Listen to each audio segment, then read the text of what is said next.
শুভ সকাল আমার প্রাণপ্রিয় দ্বাদশ শ্রেণীর ছাত্রছাত্রীরা, তোমরা কেমন আছো? নিশ্চয়ই ভালো আছো। কাজী জহুরুল হক কলেজের অসামান্য অবদান অনলাইন ক্লাস, আজের অনলাইন ক্লাসে আমি তোমাদের স্বাগত জানাচ্ছি।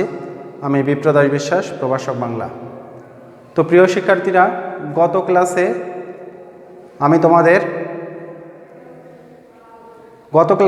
আমি তোমাদের বহুব্রীহি সমাস আলোচনা করেছিলাম। তো আজ আমি তোমাদের সমাসের প্রকারভেদের সর্বশেষ যেটা অব্যয়ভাব সমাস, এটা আমি আজকে আলোচনা করব। তো অব্যয়ভাব সমাস আলোচনায় আমি প্রথমেই তোমার অব্যয়ভাব সমাস কাকে বলে, এরপর অব্যয়ভাব সমাস কীভাবে হয়, কোন কোন অব্যয় পদ নিয়ে অব্যয়ভাব সমাস, সে সম্পর্কে আলোচনা করব। তো আমি ক্লাসে চলে যাচ্ছি সরাসরি। প্রথমে দেখো, আমি লিখছি অব্যয়ভাব সমাস। তো অব্যয়ভাব সমাসের সংজ্ঞা হচ্ছে পূর্বপদে অব্যয়যোগে নিষ্পন্ন। পূর্বপদ পরপদ আমরা নিশ্চয়ই সবাই জানি যে পূর্বপদে অব্যয়যোগে নিষ্পন্ন সমাসে অব্যয়ের অর্থের প্রাধান্য থাকলে সেটাকে অব্যয়ভাব সমাস বলে। আবার পূর্বপদে অব্যয়যোগে নিষ্পন্ন সমাসে অব্যয়ের অর্থের প্রাধান্য থাকলে তাকে আমরা অব্যয়ভাব সমাস বলবো। যেমন দেখো, আমি একটু উদাহরণ দিয়ে দেখাচ্ছি তোমাদের। এখানে দেখো, আমি একটা লিখছি, জানু পর্যন্ত লম্বিত, আজানু লম্বিত। তো দেখো, এবার অব্যয়ভাব সমাসের সংজ্ঞাটা হচ্ছে পূর্বপদে অব্যয়যোগে নিষ্পন্ন। তো পূর্বপদটা হচ্ছে জানু, এর সাথে এই অব্যয়টা যুক্ত আছে। তো পূর্বপদে অব্যয়যোগে নিষ্পন্ন সমাসে অব্যয়ের অর্থের প্রাধান্য থাকবে।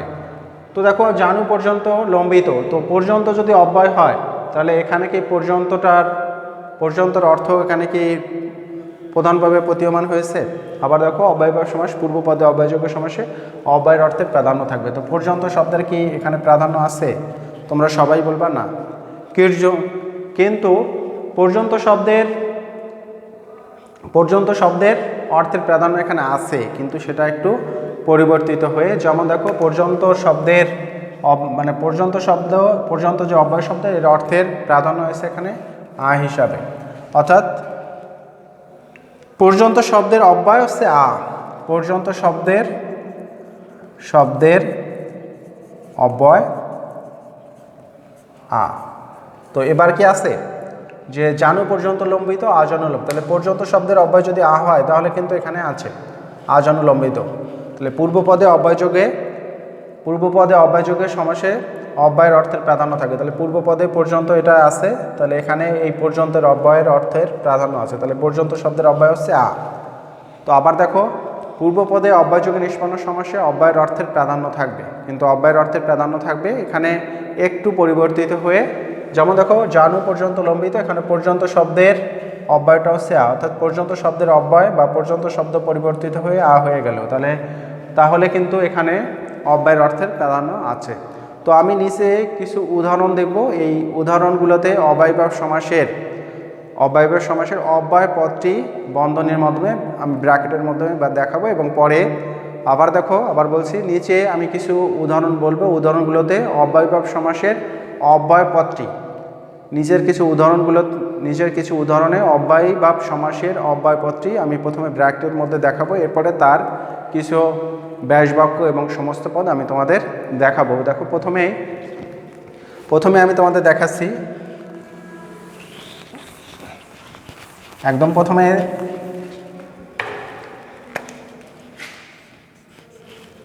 প্রথমে যেটা দেখাচ্ছি,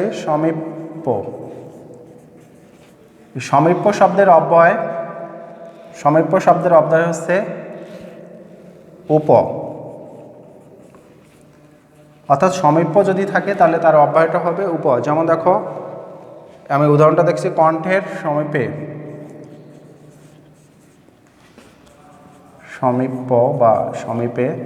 কণ্ঠের সমীপ্য।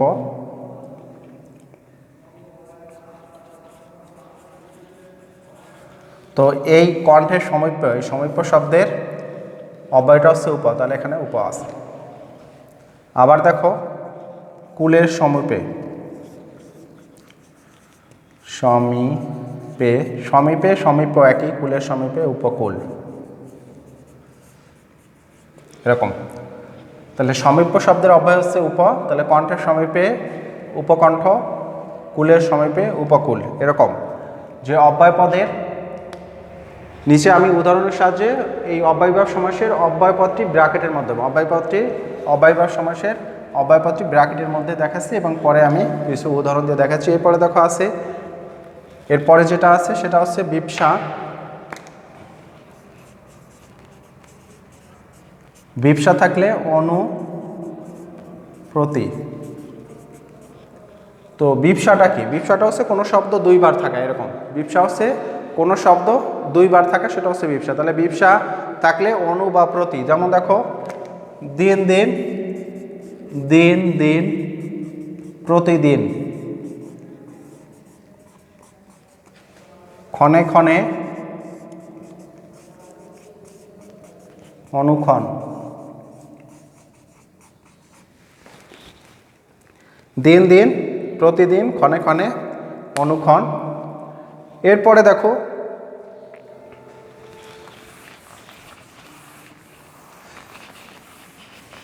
এরপরে অভাব থাকলে, অভাব থাকলে এর ব্র্যাকেটের মধ্যে অব্যয়ভাব সমাসের অব্যয়পদটি যেটা হবে নি বিসর্গ নির। তো অভাব শব্দের, অভাব এই শব্দের অব্যয় হচ্ছে নি বা নির। যেমন দেখো আমি উদাহরণ দেখি, আমিষের অভাব। তাহলে এই অভাব শব্দের অব্যয় কি লিখছি? নি বা নির। তাহলে আমিষের অভাব নিরামিষ।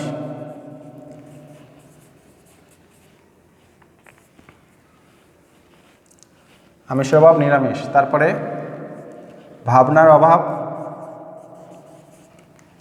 অভাব নির্ভাবনা, ঠিক আছে, এরকম।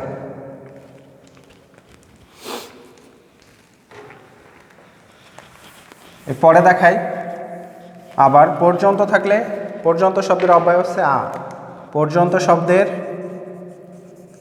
অব্যয় আ। যেমন দেখো সমুদ্র থেকে হিমালয় পর্যন্ত, সমুদ্র থেকে হিমালয় পর্যন্ত, আ সমুদ্র হিমাচল। তো দেখো এখানে পর্যন্ত শব্দের অর্থ অব্যয় হচ্ছে আ, তাহলে এখানে সমুদ্র থেকে হিমালয় পর্যন্ত, আ সমুদ্র হিমাচল, এই পর্যন্ত শব্দের অব্যয় কি হলো? আ হলো। এরপরে যেমন আছে পা থেকে মাথা পর্যন্ত, পা থেকে মাথা পর্যন্ত, আ পা দ মস্তক, পা থেকে মাথা পর্যন্ত হচ্ছে আপাদমস্তক। তাহলে পর্যন্ত শব্দের অব্যয় হচ্ছে এই পর্যন্ত শব্দের অব্যয় আ, পর্যন্ত শব্দের অব্যয় আ। এখানে অভাব শব্দের অব্যয় হচ্ছে নির, অভাব শব্দের অর্থ নির। তাহলে অব্যয়ভাব সমাসের অব্যয়পদটা আমরা ব্র্যাকেটের মধ্যে লিখছি। অব্যয়ভাব সমাসের অব্যয়পদের অব্যয়পদ, অব্যয়ভাব সমাসের অব্যয়পদটা আমি ব্র্যাকেটের মধ্যে লিখছি। এরপরে দেখো আছে সাদৃশ্য। তাহলে সাদৃশ্য শব্দের অব্যয় হচ্ছে, সাদৃশ্য শব্দের অব্যয় উপ। সাদৃশ্য শব্দের অব্যয় হচ্ছে উপ। যেমন দেখো গ্রহের সাদৃশ্য, গ্রহের সাদৃশ্য, উপগ্রহ, উপগ্রহ। তারপরে গ্রহের সাদৃশ্য উপগ্রহ, শহরের সাদৃশ্য, শহরের সাদৃশ্য উপশহর। তাহলে সাদৃশ্য শব্দের অব্যয় হচ্ছে উপ, সাদৃশ্য শব্দের অব্যয় উপ। গ্রহের সাদৃশ্য উপগ্রহ, শহরের সাদৃশ্য উপশহর। তাহলে সাদৃশ্য শব্দের অব্যয় কি হলো? উপ হলো। এরপরে দেখো আছে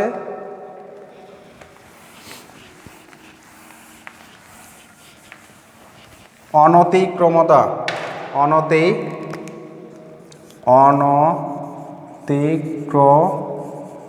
অনতিক্রমতা থাকলে হচ্ছে অনতিক্রমতা শব্দের অর্থ হচ্ছে যথা, মানে অনতিক্রমতা শব্দের অব্যয় যথা। যেমন দেখো রীতিকে অতিক্রম না করে,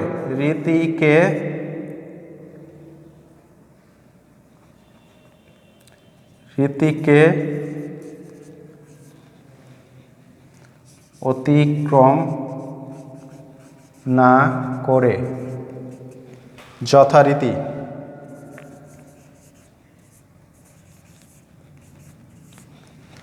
যথারীতি। তারপরে হচ্ছে সাধ্যকে অতিক্রম না করে, সাধ্যকে অতিক্রম না করে, যথা সাধ্য। তো দেখো এবার অনতিক্রমতা এর অব্যয় হচ্ছে যথা। অনতিক্রমতা এই শব্দের অব্যয় হচ্ছে যথা। যেমন দেখো রীতিকে অতিক্রম না করে যথারীতি, সাধ্যকে অতিক্রম না করে যথাসাধ্য। এই অতিক্রমতা বা অতিক্রম এই শব্দের অব্যয় হচ্ছে যথা। আমি উপরে লিখছি অতিক্রমতা শব্দের অব্যয় হচ্ছে যথা। এরপরে দেখো আমি লিখতেছি অতিক্রান্ত, এরপরে লিখবো অতিক্রান্ত। অতিক্রান্ত শব্দের অব্যয় হচ্ছে উত। অতিক্রান্ত শব্দের অব্যয় অতিক্রান্ত শব্দের অব্যয় হচ্ছে উত। যেমন শৃঙ্খলাকে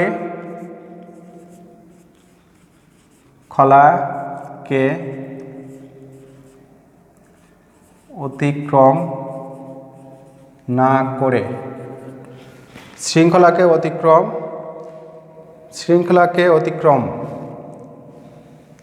অতিক্রমে লিখি, শৃঙ্খলাকে অতিক্রম উচ্ছৃঙ্খল।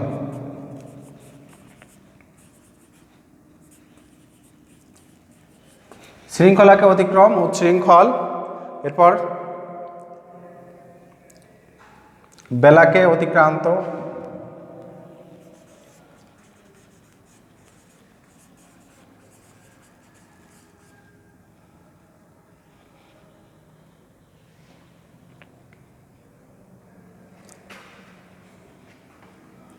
বেলাকে অতিক্রম বেল। এবং অতিক্রান্ত থাকলে এর অব্যয়টা হবে উত। যেমন শৃঙ্খলাকে অতিক্রম উচ্ছৃঙ্খল, বেলাকে অতিক্রম উদ্বেল। তো এরপরে দেখো বিরোধ। বিরোধ শব্দের অব্যয় হচ্ছে প্রতি।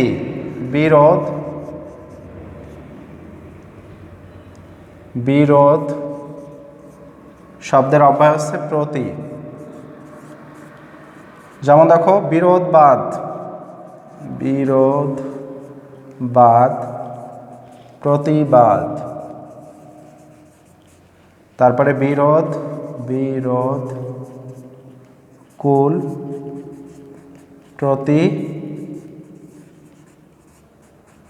বিরোধকুল, প্রতিকূল। তো আমি আশা করি তোমরা সবাই বুঝতে পারছো। যেমন দেখো আমি এখানে লিখছি অতিক্রান্ত শব্দের অব্যয় হচ্ছে উত, শৃঙ্খলাকে অতিক্রম উচ্ছৃঙ্খল, বেলাকে অতিক্রম উদ্বেল। তারপরে বিরোধ এর অব্যয় হচ্ছে প্রতি, বিরোধবাদ প্রতিবাদ, বিরোধকুল প্রতিকূল। এরপরে আমি লিখব, এরপরে আরও কিছু আছে যেমন পশ্চাৎ। পশ্চাৎ শব্দের অব্যয় হচ্ছে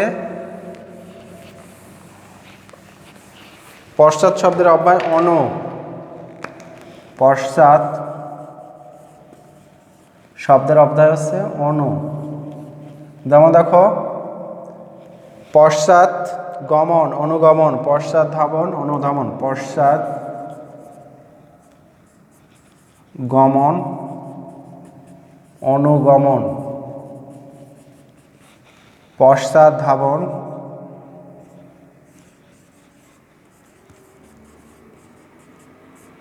অনুধাবন, পশ্চাৎ গমন অনুগমন, পশ্চাৎ ধাবন অনুগমন। তাহলে পশ্চাৎ শব্দের অব্যয় হচ্ছে অনু। পশ্চাৎ শব্দের অব্যয় অনু। তাহলে পশ্চাৎ গমন অনুগমন, পশ্চাৎ ধাবন অনুধাবন। এরপরে আসছে ঈষৎ। ঈষৎ শব্দের অব্যয় হচ্ছে আ। ঈষৎ শব্দের অব্যয় হচ্ছে আ। যেমন দেখো ঈষৎ শব্দের অব্যয় আ। ঈষৎ রক্তিম, রক্তিম। ঈষৎ রক্তিম, রক্তিম, ঈষৎ নত, ঈষৎ নত, আনত। তাহলে ঈষৎ শব্দের অব্যয় হচ্ছে, ঈষৎ শব্দের অব্যয় হচ্ছে আ, যেমন ঈষৎ রক্তিম, রক্তিম, ঈষৎ নত, আনত। এরপরে দেখো আরো কিছু আছে। এরপরে যেটা আছে সেটা হচ্ছে ক্ষুদ্র অর্থে, অর্থাৎ ছোট কিছু যদি বোঝায়, ছোট কিছু বোঝালে উপ হয়। যেমন ক্ষুদ্র কোনো কিছু বোঝালে ক্ষুদ্র অর্থে, ক্ষুদ্র অর্থে, ক্ষুদ্র অর্থে হচ্ছে উপ ব্যবহৃত হবে। অর্থাৎ ছোট কিছু ব্যবহার, ছোট কোনো কিছু হলে সেটা হচ্ছে উপ হবে, ক্ষুদ্র অর্থে উপ। যেমন দেখো ছোট নদী, ছোট নদী, তাহলে কি হবে? উপনদী। যেহেতু ছোট হচ্ছে ক্ষুদ্র অর্থে ব্যবহৃত হয়েছে, তাহলে ক্ষুদ্র অর্থে উপ হবে, ছোট নদী, উপনদী। তারপরে ক্ষুদ্র গ্রহ, ক্ষুদ্র গ্রহ, উপগ্রহ। তাহলে ক্ষুদ্র হচ্ছে ছোট, ক্ষুদ্র, এখানে দেখো ক্ষুদ্র গ্রহ, উপগ্রহ, ক্ষুদ্র হচ্ছে ছোট, ছোট নদী, উপনদী। তো এরপরে আছে দূরবর্তী অর্থে, যদি দূরের কিছু বোঝায়, দূরের কিছু বোঝালে সেক্ষেত্রে কি হবে? দূরের কিছু বোঝালে হবে প্র বা পর। দূরবর্তী, দূরবর্তী অর্থে, দূরবর্তী অর্থে প বা পর, পর বা প্র এটা ব্যবহৃত হয়। যেমন দেখো, যেমন দেখো অক্ষীর অগোচরে, অক্ষীর অগোচরে, তাহলে পরোক্ষ।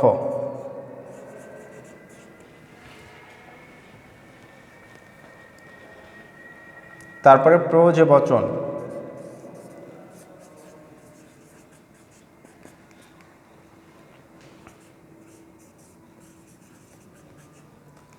তাহলে দূরবর্তী অর্থে প্র বা পর এটা এটা ব্যবহৃত হয়। এরপরে যেটা আছে দেখো, এরপরে আছে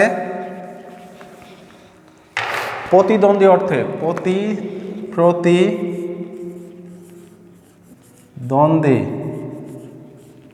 প্রতিদ্বন্দ্বী অর্থে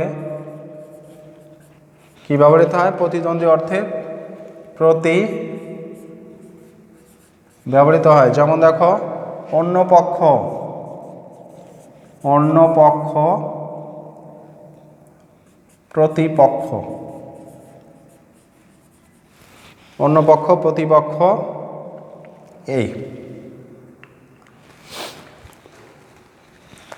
তো প্রিয় শিক্ষার্থীরা, এই হচ্ছে আমাদের অব্যয়ভাব সমাস। তো তোমরা সবাই এতক্ষণ এটা বুঝতে পারছো যে অব্যয়ভাব সমাসে অব্যয়পদটা কোন অব্যয়পদটা পরিবর্তিত হয়ে কি হয় সেটা আমাদের একটু মনে রাখতে হবে। যেমন আমি আরেকবার বলছি, এখানে দেখো সমীপ্য বা সমীপে, সমীপ্য বা সমীপে থাকলে কি হয়? উপ হয়। এরপর বিপসা হচ্ছে কোনো শব্দ দুইবার থাকা, বিপসা থাকলে অনু বা প্রতি এটা ব্যবহৃত হয়। এরপরে দেখো আছে, এরপরে আছে অভাব শব্দে নি বা নির, অভাব শব্দের অব্যয় হচ্ছে নি বা নির। এরপরে পর্যন্ত শব্দের অব্যয় হচ্ছে আ, পর্যন্ত শব্দের হচ্ছে আ। তারপরে সাদৃশ্য শব্দের অব্যয় হচ্ছে, সাদৃশ্য শব্দের অব্যয় উপ। তারপরে অতিক্রমতা শব্দের অব্যয় হচ্ছে যথা। এরপর অতিক্রান্ত শব্দের অব্যয় উত, অতিক্রান্ত শব্দের অব্যয় হচ্ছে উত। এরপরে বিরোধ শব্দের অর্থ, বিরোধ শব্দের অর্থ হচ্ছে প্রতি। এবার পর্যন্ত পশ্চাৎ শব্দের অব্যয় হচ্ছে অনু। তারপরে ঈষৎ শব্দের অব্যয় হচ্ছে আ। এরপরে ক্ষুদ্র অর্থে ছোট, ক্ষুদ্র বা ছোট অর্থে, ক্ষুদ্র বা ছোট অর্থে উপ।